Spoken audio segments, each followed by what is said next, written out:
Hello student, this is Vartika Goyal. Welcome back to my YouTube channel. So इस जो series है उसमें हम बहुत सारे केस स्टडी क्वेश्चंस को डिस्कस कर रहे हैं, जिसमें हमने साइंस के केस स्टडी क्वेश्चंस किए हैं और मैथ्स के किए हैं। So let's start with the video with the passage number 4।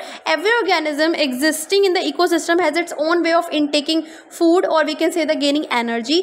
This process of gaining energy is known as nutrition. तो बेसिकली ये जो पैसेज है वो न्यूट्रिशन पे बेस्ड है। लाइफ प्रोसेसेस चैप्टर में आपने एक प्रोसेस पढ़ा है न्यूट्रिशन की, कैसे न्यूट्रिशन हेल्प करता है ह्यूमन बींग्स को एनर्जी गेन करने में, कैसे न्यूट्रिशन होता है हमारी बॉडी में, जैसे हम इंटेक करते हैं फूड को, क्या क्या चीज़ें होती हैं। तो इन सब चीज़ों पे बेस्ड जो है क्वेश्चन सब आने वाले हैं। तो आपको क्या करना है, पैसेज पढ़कर आपको ये समझ जाना चाहिए कि वो जो पैसेज है वो किस चैप्टर में से है और किस टाइप के क्वेश्चन जो है आने वाले हैं। So let's start the question number 1। Which life process depicted by the above passage. तो कौन सा लाइफ प्रोसेस है? Nutrition is the answer of this question. Last वाली वीडियो में हमने रेस्पिरेशन से रिलेटेड क्वेश्चन करे थे, तो अगर आपने नहीं देखे तो अब जाकर आप देख सकते हैं। Question number 2, state the number of types of nutrition adapted by the plants and animal. तो कितने तरीके के न्यूट्रिशन होते हैं? दो तरीके के न्यूट्रिशन होते हैं। एक होता है ऑटोट्रॉपिक मोड ऑफ न्यूट्रिशन जो कि प्लांट्स में होता है, और एक होता है हेटरोट्रॉपिक मोड ऑफ न्यूट्रिशन जो कि मोस्टली एनिमल्स में होता है। इसलिए इसका आंसर होगा ऑप्शन नंबर 2।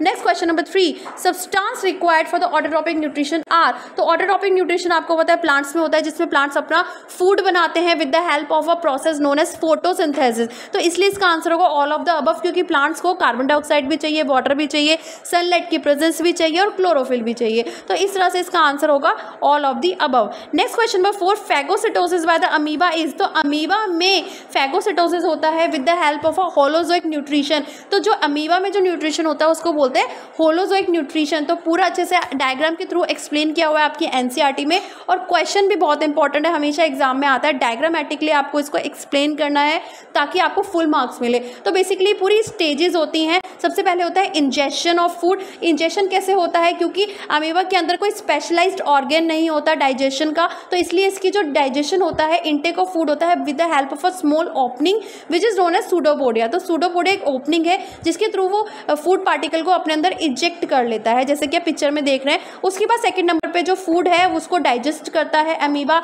एंड देन उसको अपने अंदर एब्जॉर्ब करता है, एसिमिलेट करता है, और सबसे लास्ट में जो वेस्ट प्रोडक्ट्स हैं उसको वो इजेक्ट कर देता है, इजेक्शन होता है। तो ये पूरा एक प्रोसेस है, स्टेप बाय स्टेप इसका प्रोसेस है, पूरा होलोजोइक न्यूट्रिशन है अमीबा में। तो ये सब चीज़ें आपको पता होनी चाहिए। ये पता होना चाहिए कि अमीबा में कोई स्पेशलाइज्ड ऑर्गन नहीं होता न्यूट्रिशन के लिए, उसकी बॉडी सरफेस के थ्रू जो है ये न्यूट्रिशन का प्रोसेस होता है with the help of a small opening which is known as pseudopodia. Question number 5, which of these food gives us energy? Carbohydrates and fats, proteins and mineral salts, vitamin and minerals, water and fats. तो थोड़ा confusing है, लेकिन आपको पता होना चाहिए कि हमें जो एनर्जी मिलती है वो कार्बोहाइड्रेट्स और फैट से मिलती है। तो इसलिए इसका ऑप्शन नंबर 1 है। सो फ्रेंड्स, लाइक नहीं किया ना, लाइक जरूर कर दो यार, और सब्सक्राइब नहीं किया तो please subscribe my channel. So let's start with the passage number 5। In the human body, the food is taken in through the mouth and is broken down by the various steps along the alimentary canal, and digested food is absorbed in the small intestine to be sent in the body. तो basically passage पढ़कर आपको समझ में आ गया होगा कि जो question है वो ह्यूमन डाइजेस्टिव सिस्टम से पूछे जाने वाले हैं कि कैसे फूड माउथ में जाता है, कौन कौन से एंजाइम्स होते हैं, कैसे ब्रेक डाउन होता है, स्मॉल इंटेस्टाइन का फंक्शन क्या है, लार्ज इंटेस्टाइन का फंक्शन क्या है, और हमारी बॉडी को जो एनर्जी मिलती है वो एटीपी की फॉर्म में मिलती है। तो एटीपी क्या है? तो ये सब चीज़ें जो है आने वाली है। ह्यूमन डाइजेस्टिव सिस्टम बहुत इंपॉर्टेंट है और हमेशा इसमें से क्वेश्चंस आते हैं। So question number 1, what is the full form of ATP? तो एटीपी की फुल फॉर्म आपको पता होनी चाहिए, it is an adenosine triphosphate. तो सारे ऑप्शंस आपको कंफ्यूजिंग लगेंगे, लेकिन आपको पता होना चाहिए option number 2 is the correct answer of this question. Full form of ATP is adenosine triphosphate, right. Next start with the question number 2। Function of large intestine is mainly. तो large intestine का function होता है water को absorb करना। Water absorption is the main function of the large intestine. Digestion of fat आपको पता होना चाहिए। डाइजेशन ऑफ फैट कहाँ पे होता है? लीवर में होता है, ठीक है, लाइक लीवर और पैनक्रियास के थ्रू होता है। तो वाटर का absorption mainly is done by large intestine. पूरी मैंने एक वीडियो बना रखी है, आप चाहे तो प्ले लिस्ट में से जाकर चेक कर सकते हैं, right. Next is the question number 3. State true or false. Herbivorous is a large small intestine, but carnivorous do not.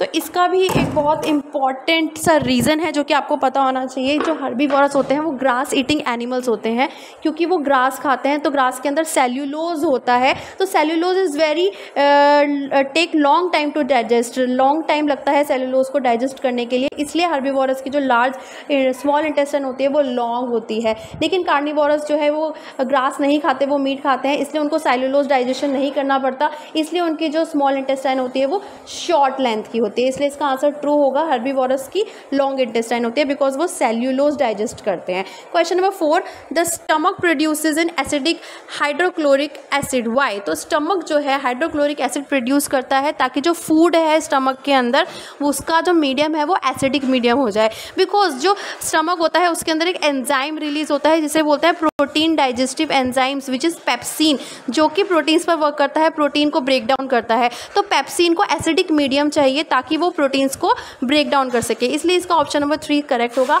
It pepsin needs an acidic medium to work upon the proteins, तो इसलिए इसका answer होगा option number 3। तो these are the gastric juices जो कि stomach के अंदर present होते हैं और ये हेल्प करते हैं प्रोटीन के डाइजेशन में, राइट। तो पूरी वीडियो मैंने एनिमेटेड वीडियो ऑलरेडी बना रखी है, तो आप चाहें तो एनसीईआरटी की क्लास 10th की प्लेलिस्ट में से जाकर ह्यूमन डाइजेस्टिव सिस्टम वाली वीडियो देख सकते हैं, जिसमें एनिमेटेड वीडियो मैंने बना रखी है और सारे इंपॉर्टेंट जो पॉइंट्स हैं डाइजेस्टिव सिस्टम के वो सब डिस्कस कर रखे हैं। Next question number 5, bile juice is secreted by, तो हमारी बॉडी में जो लीवर होता है उसके थ्रू बाइल जूस सिक्रिएट होता है और ये जो बाइल जूस है वो गॉल ब्लैडर के अंदर स्टोर होता है, ठीक है। तो जिसका मेन फंक्शन है कि इमल्सिफिकेशन ऑफ फैट, यानी कि जो लार्ज ग्लोब्यूल्स होते हैं फ्लैट के उसको ब्रेक डाउन करना स्मॉलर ड्रॉपलेट में, इस पूरे प्रोसेस को बोलते हैं इमल्सिफिकेशन।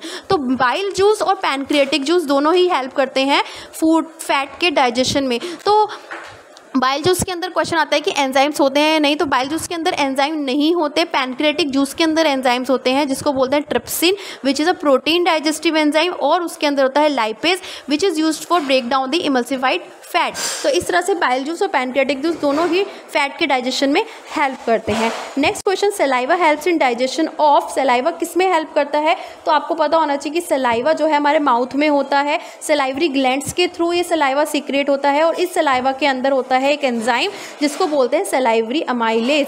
जिस सलाइवरी अमाइलेज का फंक्शन होता है कि जो कॉम्प्लेक्स मॉलिक्यूल होते हैं स्टार्च के उसको ब्रेक डाउन करना सिंपलर सब्सटेंस में जिसको बोलते हैं ग्लूकोज, ठीक है। तो saliva helps in digestion of starch because it contain an enzyme known as salivary amylase, and that salivary amylase helps in breakdown of starch that is a complex molecule to give a simpler molecule. So friends, ये जो video है ये last question है इस video का। Video अच्छी लग रही है, बेनिफिशियल लग रही है, कुछ समझ में आ रहा है तो प्लीज़ आप मुझे लाइक करके कमेंट करके मुझे ज़रूर बताएं। So friends, till then bye bye, take care, best of luck and do hard, study hard and do subscribe my channel, share this video to all.